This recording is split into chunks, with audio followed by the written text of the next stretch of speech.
Communities nationwide are mourning with Pittsburgh after a gunman killed 11 people at a synagogue in a hate crime. Mass shootings resonate here. Every January 8th, we pause to remember the 6 lives taken by a shooter at an event hosted by former Congresswoman Gabrielle Giffords 7 years ago.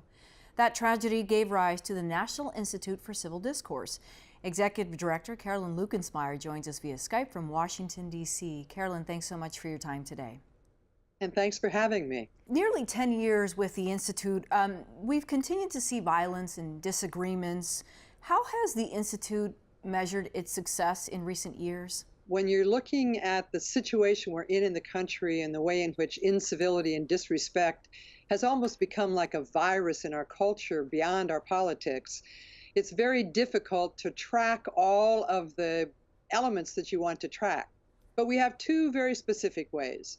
We do a tremendous amount of work with state legislators across the country. Nearly 775 of them have gone through a process, an experiential learning that we call building trust through civil discourse. So in each of the 16 states where we've done that work, we tracked its impact by, more bipartisan legislation passing?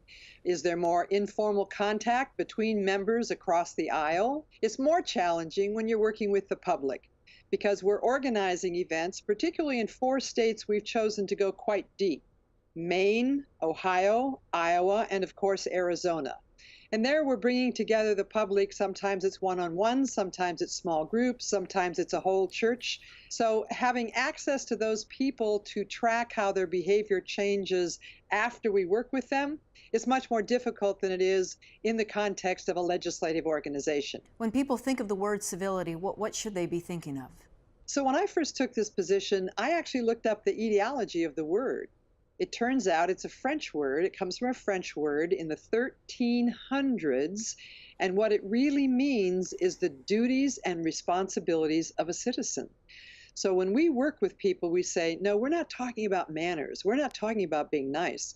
We're talking about what does it mean to take responsibility as a citizen, to follow on the pattern that was set out for us by our founders, to aspire to being a democracy that is inclusive and just for all. You've spoken on politics. It seems there's a lot of attention given to the president and his communication style, political leaders. The average American probably consumes more media through the local news, late night television, the radio station. The Institute holding those entities as responsible as we are political leaders? It's very difficult for us as one organization to be tracking the way you'd have to track this nationwide.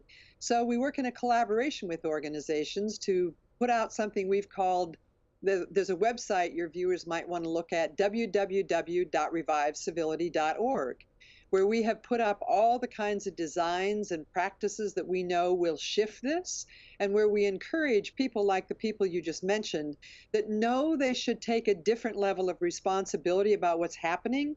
Americans aren't talking to each other or listening to each other in the way that has been the pattern in our culture, and it's going to take all of us to change that. 75 to 80% of us, we know that where we're stuck at the moment in not respecting each other enough to even be able to talk to each other is really wrong, and want to do something about it. Carolyn, when we hear the president say something, when we hear a late night comedian or a very successful actor, actress, musician make a comment and their competing interest, it somehow legitimizes what people at home are hearing and listening because someone has already said it and done it. There's no doubt. We as human beings are social beings. We model ourselves after what we see. When we're working in communities, we actually have heard people say to us, well, President Trump says that, why can't I? Or Trevor Noah says that, why can't I?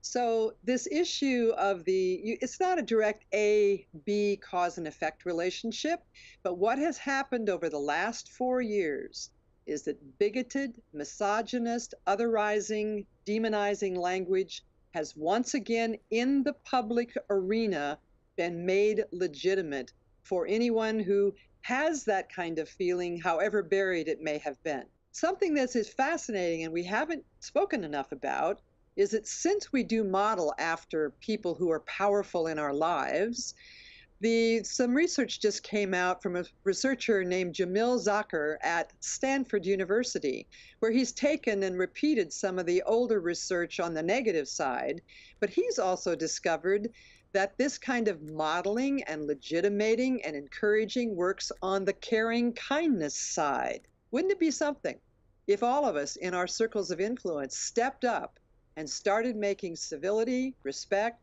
caring, and kindness? Let's start that contagion.